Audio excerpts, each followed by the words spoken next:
क्या आपने कभी सोचा है कि आज़ादी की कीमत क्या होती है? 1947 जब नक्शे बदले गए, लेकिन जो टूटा वो इंसान था। ये वो वक्त था जब मुसलमान अपने ही घरों में अजनाबी बना दिए गए, जब शनाख्त जर्म बन गई और ईमान सजा। ट्रेनें चल रही थी, लेकिन उनमें उम्मीद नहीं, सिर्फ लाशें सफ़र कर रही थी। कुछ ट्रेनें मंजिल तक पहुंची, कुछ तारीख के अंधेरे में दफन हो गई।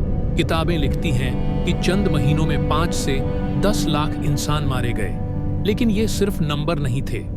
ये माएँ थीं, ये बच्चे थे, ये ख्वाब थे। जम्मू, नवंबर 1947, वो ज़मीन जहां मुसलमानों को घरों से निकालकर हमेशा के लिए खामोश कर दिया गया। कहा जाता है 2 लाख मुसलमान मारे गए 1947। मगर सवाल ये है, क्या दर्द कभी गुना जाता है?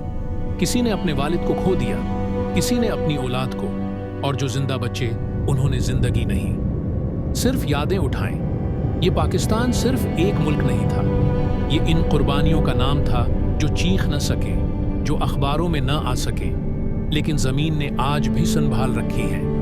ये कहानी माजी नहीं, ये एक सवाल है।